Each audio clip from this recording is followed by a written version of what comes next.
first time Beatrice saw Alexander Marx was in the soup kitchen line behind the metro station. She didn't know his name, only noticed the polished Italian shoes, the tailored coat that smelled like money, and the gaze that pierced right through her. Like he wasn't just looking at her, but through her. Beatriz had been living on the streets for 3 years.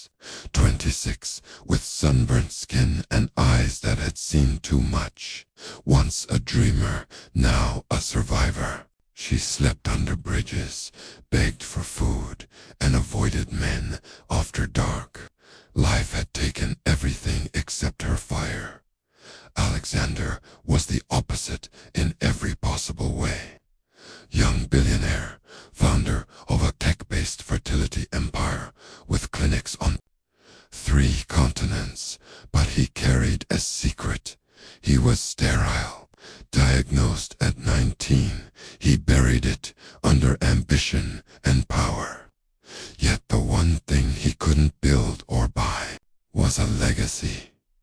Until now, he approached her while she was chewing stale bread and sipping cold coffee from a paper cup. It was almost midnight. The city didn't notice them. It never did. "I can change your life," he said, crouching beside her. She laughed. Her voice was raspy, teeth chipped, eyes sharp.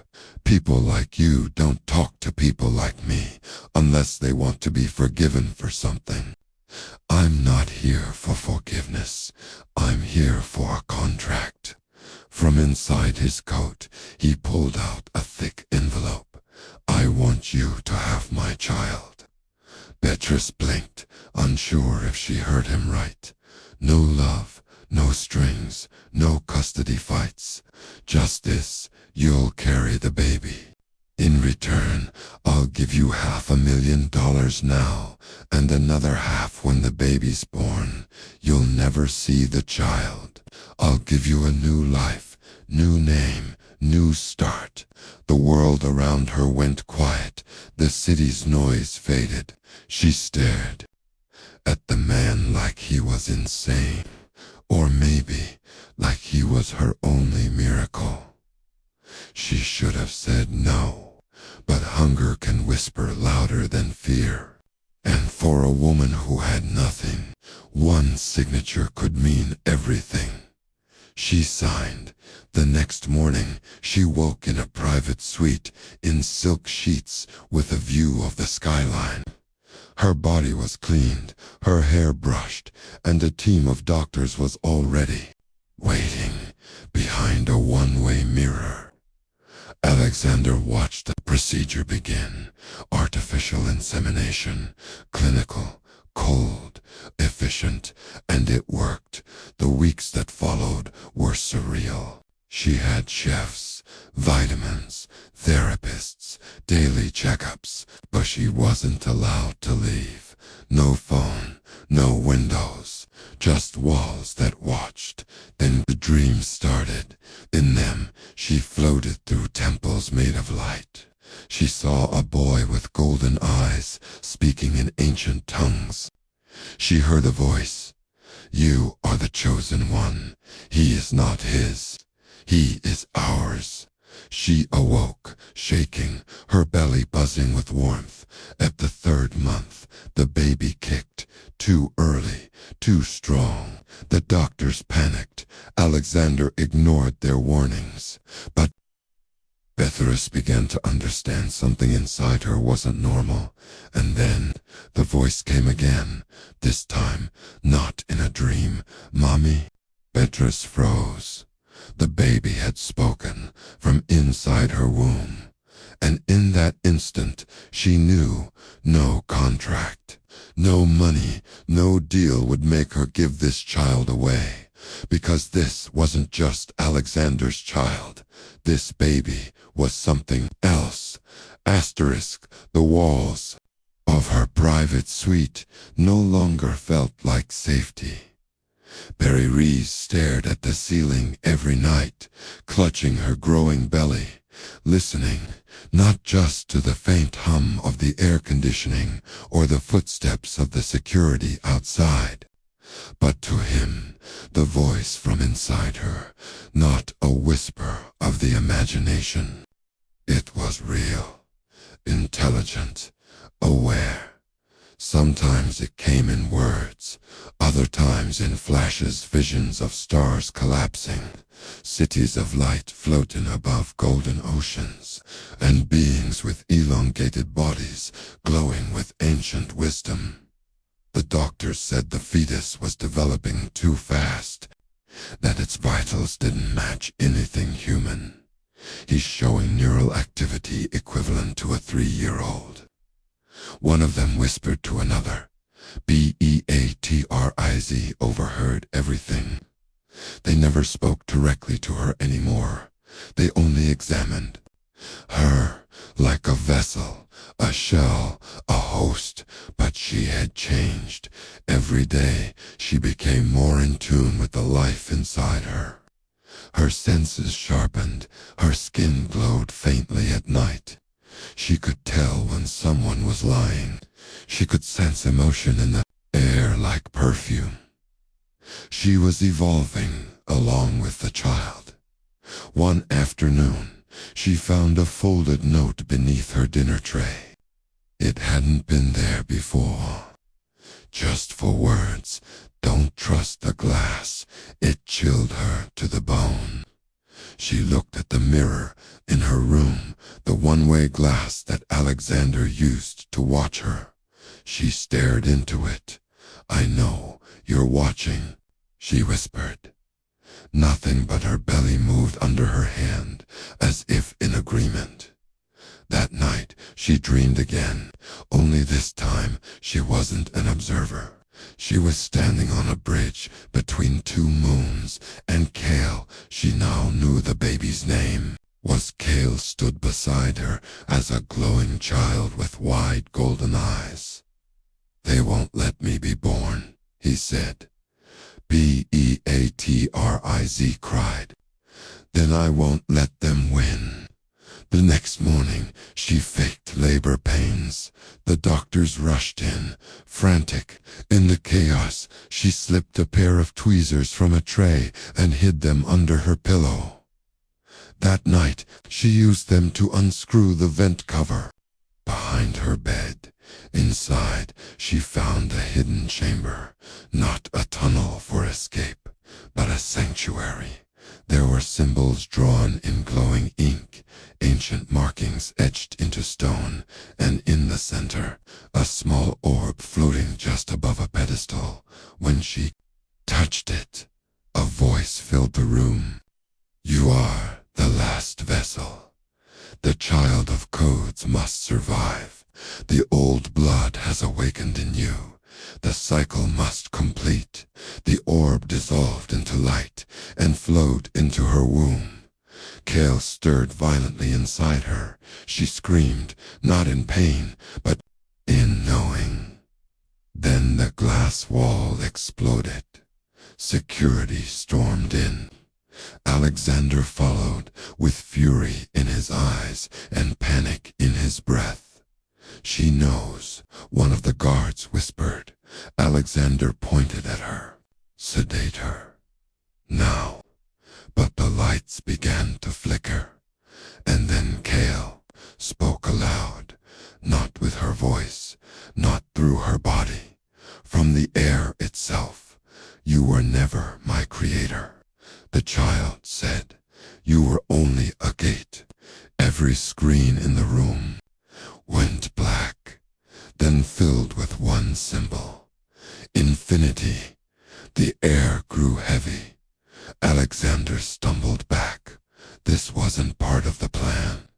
This wasn't Beatrice stood tall, her eyes now glowing like embers. "You tried to own him," she said, "but he chose me." Cale was coming, and nothing could stop him now. The alarms didn't stop for hours. Red lights pulsed through the facility as Beatrice was strapped to a bed, her arms restrained and her belly heaving with unnatural force. But she wasn't afraid, because he was ready, and they were terrified. Alexander barked orders through clenched teeth. Scientists scrambled to recalibrate machines that no longer responded. The servers had gone dark. Biomonitors flashed errors. Kale's presence, still unborn, was already interfering with the world around him. "What is this?" Alexander shouted, slamming his fist into a steel table. "He's disrupting electromagnetic fields," a technician stammered. "It's like he's reprogramming reality itself." Beatrice screamed again, her voice echoing through the halls. But it wasn't pain that made her cry. It was power. A surge of energy passed through her body like fire and stardust, as though something ancient was being born through her. Not from her. In the moment between contractions, she whispered to the ceiling, "I'm not afraid. I'm not letting you take him." Then the lights blew out, the machines went silent, and the room went cold. A figure appeared at the doorway. Not one of Alexander's men, but someone else, cloaked, silent. His skin shimmered like metal and moonlight. The guards raised their guns. He raised a single hand. All the weapons dropped, clattering to the floor like children's toys. He turned to Beatrice and gently placed 2 fingers on her forehead. "Push now." And she did. With a final cry, her body arched as Kale came into the world glowing, eyes wide open, not crying, but smiling. The room filled with a golden pulse, washing over every surface like sunlight underwater. Kale hovered slightly above, her arms wrapped in light, then slowly settled against her chest. He was warm, so warm. Alexander entered the room moments later, frozen at the threshold. He stared at the child, a boy who shimmered with a power he couldn't define. "Give him to me," he said, voice shaking. Beatrice laughed bitterly. "He was never yours." Alexander stepped closer, but the cloaked figure blocked his path. "I paid for this," Alexander screamed. "He's mine by contract." The figure turned to him and finally spoke, not in words, but in sound that made Alexander's nose bleed and knees. "Buckle.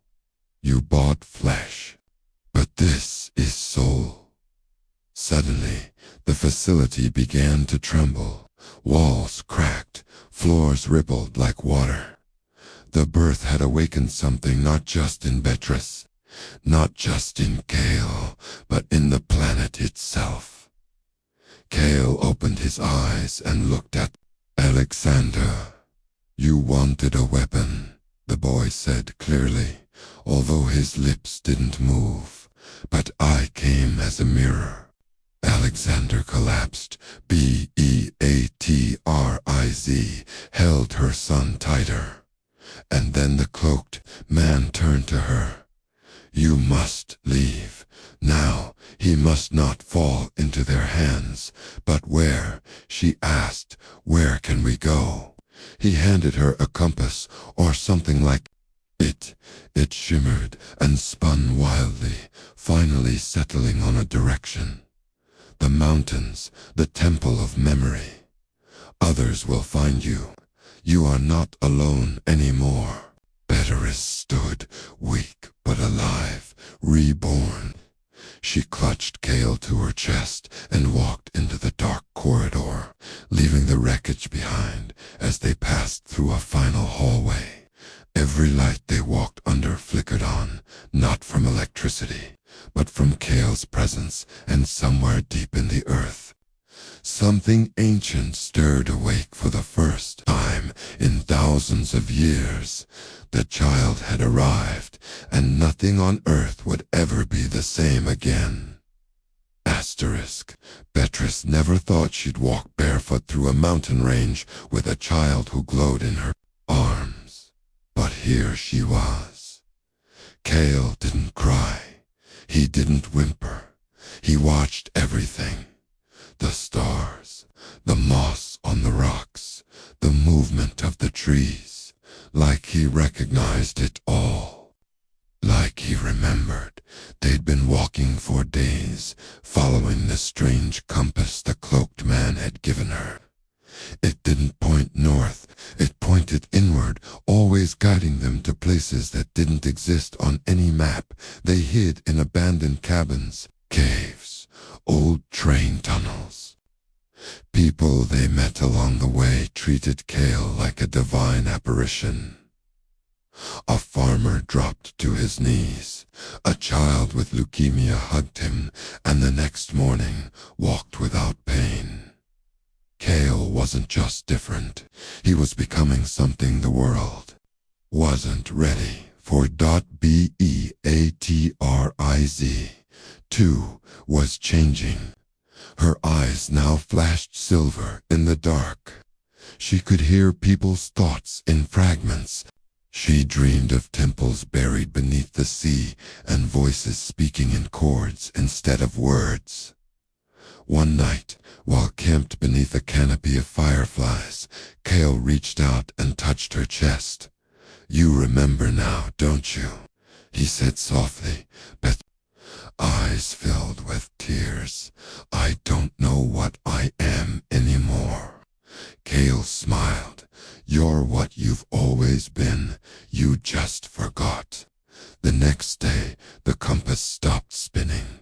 They had arrived. Nestled between two impossibly smooth cliffs was an ancient temple, or perhaps a spacecraft disguised as stone.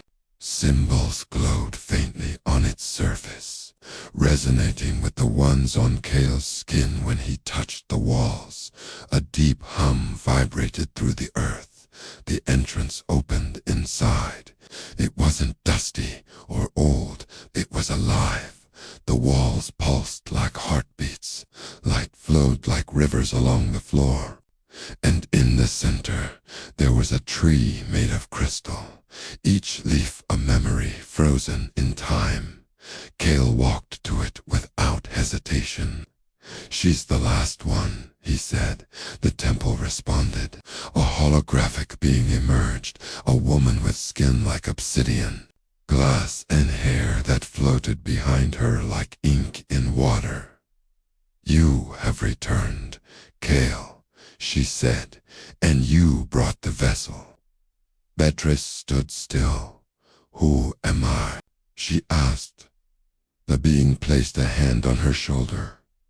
"You are the seed of the forgotten line, one of 12 women born every 5 centuries, each carrying the capacity to birth a being of balance. You are more than human. You are a bridge." Beatrice felt her knees buckle, but Cale caught her before she fell. "You were never just a mother," he said. "You were a guardian." A light erupted from the center of the temple, unwrapped around them both, unlocking memories, not just from this life, but from others, lives where she flew, healed, fought wars of energy and will, where she bore different names, different bodies, same soul. Cale looked at her one last time before walking to the tree. "It's time I finish what I came here to do." Beatrice panicked. No, what do you mean?" He touched the base of the crystal tree. Immediately, the temple shifted. The symbols turned red. The hum grew louder. Beatriz screamed as energy swirled around Cale. His body lifted into the air, glowing brighter, vibrating faster. "You won't lose me," Cale whispered inside her mind. But you must let go so the world can hold on. And then he vanished. The tree lit up, blooming for the first time in thousands of years. The temple shook, not with violence, but with awakening outside. Around the world, people felt it, a pulse, a warmth in their chest, like remembering something they were never told. Wars halted. People wept without knowing why. Flowers bloomed in concrete. Old wounds healed. Kale had become something more than a child. He had become the code. The temple stood silent after the light vanished. Beatriz remained kneeling on the crystalline floor, arms empty, heart split open. The child she had grown, birthed, protected, and remembered was gone, not dead, not lost, but transformed. Kale had become one with the source, with the tree, with the hidden code that pulsed beneath the skin of the earth, waiting centuries for the right vessel to return, and he had chosen her to carry it.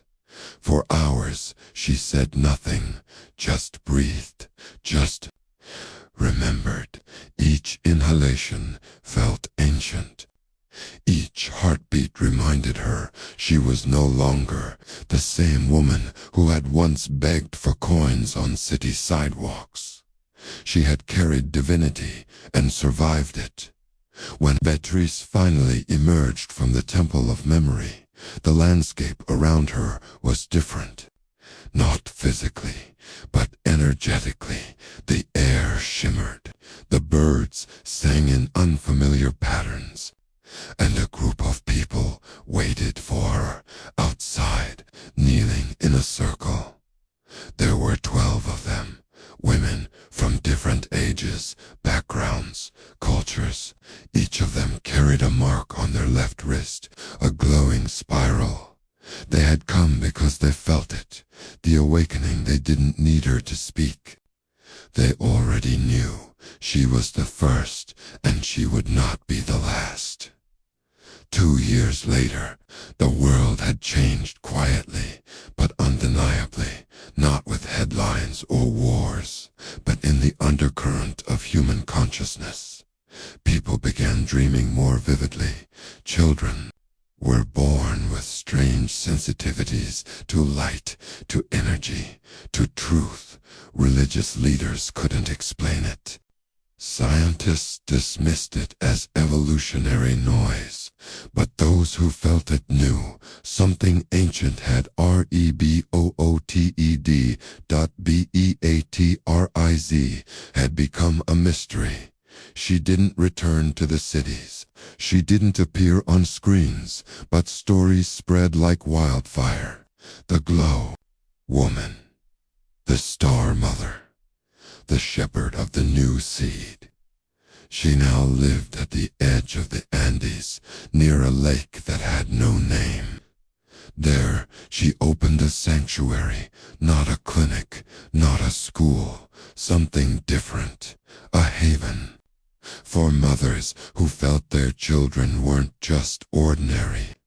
For women who dreamed of constellations while pregnant. For infants who glowed faintly in their cribs. She taught them how to listen, not with ears, but with soul. How to protect what had been planted inside them. How to prepare for what was still to come. But one evening, as she walked barefoot through the garden, something stirred in the lake. She felt it before she saw it, a ripple of energy that kissed her skin like memory. Then she heard it, a voice not from her ears, but from within. Mom. Her heart stopped. She turned slowly. A boy, maybe 8 or 9, stood at the edge of the trees, eyes glowing like twin galaxies, hair golden and windblown, barefoot, smiling. She dropped the basket of herbs. Kale, he nodded, stepping into the moonlight, but something about him was different, older, wiser, no longer fully physical, part matter, part light. Like the space between dreams and waking life, I've been watching, he said. You did everything right. Tears ran down her cheeks, hot and unstoppable. I missed you. I was never far, just in a form you couldn't hold. He walked toward her and placed his small glowing hand over her heart. You carried me once, but now you carry them.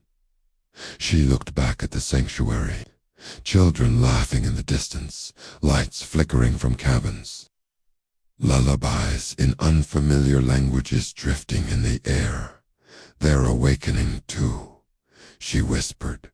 Cale nodded. The new generation. Not made, not bought, born from love, from fire, from memory. Beatrice knelt and kissed his hand. Why come back now? Cale tilted his head, smiling as stars swirled in his eyes. Because this time you're pregnant again. She gasped, placed her hand over her womb. A pulse, a warmth, a knowing. But how? Because the code wasn't meant to stay in one child. It was meant to spread through you, through them, through stories, blood, touch, and truth. Then, as quickly as he came, Cale began to fade like vapor into starlight. Will I see you again? She whispered. He smiled. In every mother who dares to believe her child is more than flesh. In every woman who remembers she came from stars, I'll be there. And he was gone. Now, Beatrice stands before a fire, her hands over her womb, the night alive with sacred songs. Around her, 12 mothers whisper prayers. 12 children sleep under a cosmic sky. The world still spins in chaos. Cities burn, leaders lie, people fight. But beneath all that noise, something ancient is humming again. It's in the soil, in the lullabies.